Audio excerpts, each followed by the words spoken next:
Hi, welcome back to Gary Keep It Simple. Today I'm going to look at the EMI High Dynamic again because I was asked by somebody, did the one single slip sheet have a problem and was it unusual? So as I've got a second one, I thought I'd take it apart and have a look.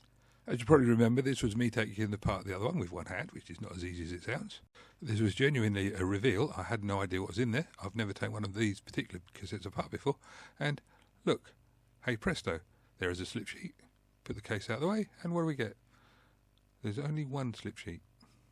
At the time of filming that, it hadn't actually clicked, but when I looked at it and was putting it together, that's why there was titles on the previous video.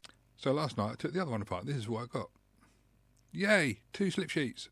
My subscriber asked whether or not there was a possibility that that was causing the sound problems.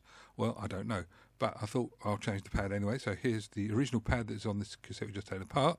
Nice bit of foam which was put in there some time ago and looks nice and square. And here is the replacement, but it's actually, this is from the previous video, people will notice, but I've just taken this one in shots. So this is just showing how you cut it to the right size.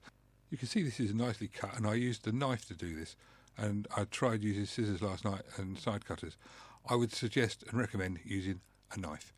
UK viewers would recognise a Stanley knife, but any sort of hobby knife or a scalpel would do the job, or even a really sharp carving knife, as long as it's sharp. This felt is tougher than it looks, and the other methods did actually cut it, but it didn't cut it very well and it distorted it. You can see the end result here and it looks pretty good, and there it is final as it's put together. Anyway, thanks for watching. If you've got any comments, please put them in the comments or get back to me some other way and we'll deal with it as we come up with it. Thanks again, and I'll catch you another time. Cheers.